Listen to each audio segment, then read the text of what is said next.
Hello everyone, back to our channel. চলে এসেছি আবার একটি সুন্দর ব্লগ নিয়ে। ব্লগটি হলো, চলো আজকে আমরা নার্সারি যাব, সেটাই তোমাদেরকে দেখাবো কী কী গাছ কিনি বা কী কী করি। চলো এখন যাওয়া যাক। নার্সারির সামনে একটি রাম মন্দির ছিল, একটু টিন দিয়ে ছাওয়া রাম মন্দির, সেটাই দেখালাম। চলো নার্সারির ভিতরে যাওয়া যাক। নার্সারির সামনে আমরা চলে এসেছি এখন। এখানে সব সাইকেল চাবি দিয়ে আমরা এখন নার্সারির ভিতরে ঢুকে পড়বো। দেখো আমরা এতজন মিলে নার্সারি এসেছিলাম। চলো তোমাদেরকে আমি প্রথমে গোলাপ গাছ দেখাই, আরও যে যার নানা রকম গাছ দেখতে লেগেছে আমি তোমাদেরকে দেখাচ্ছি এখন। এই সব গোলাপ গাছের দাম ছিল 65 টাকা। আরও অন্যান্য অনেক গাছ আছে। এখানে কত কাগজি লেবুর গাছ ছিল।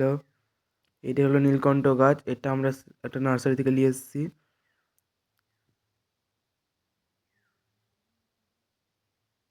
দেখো জবা ফুলটার কালারটা কত সুন্দর।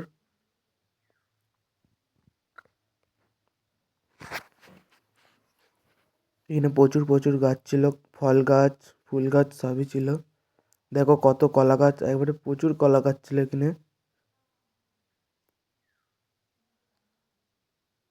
এখানে জবা গাছের ডাল কাটিং করে রেখেছে। প্রচুর গাঁদা গাছও ছিল। এখানে প্রচুর গাঁদা গাছ ছিল, কিন্তু দাম বলছিল এক একটা পিস 35 টাকা। এখানে চন্দ্রমল্লিকা ছিল। এখানে কাগজ ফুলেরও গাছ ছিল অনেক, ডালিয়া গাছ, স্ট্রবেরি গাছ, আরও অন্যান্য গাছ আছে।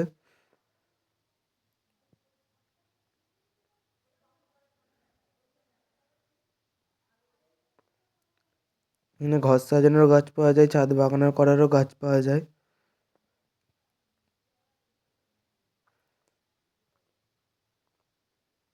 চলো তোমাদেরকে একটা জিনিস দেখাই, কত ছোট একটা কুল গাছে কুল হয়ে রয়েছে।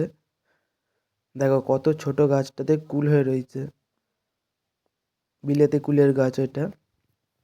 সবেদা গাছ, আরও অন্যান্য গাছ আছে। চলো তোমাদেরকে এবার একটা পোল দেখাই, এটা আমাদের এখানের পোল। এই পোলটা গত বন্যায় জল বাড়ার সময় নদীতে, তখন এটা ভেঙে গেছে। আগে তবুও গাড়ি ফাড়ি হেঁটেও যেতে দিত না, এখন তবুও সাইকেল মোটর সাইকেল যেতে দেওয়া হয়। এখন নদীতে একটুও জল নেই। দেখো এখানটা ভাঙা, তবুও ওর উপর দিয়ে এখন মানুষ হেঁটে হেঁটে গাড়ি নিয়ে যাতায়াত করা হয়। চলো এবার আমরা একটা ছোটোখাটো রেস্টুরেন্ট ঢুকে গেছি, এখানে আমরা স্যান্ডউইচ খাবো এখন সবাই মিলে। চলো আজকের ব্লগটা এতটাই, আজকের মতন বাই।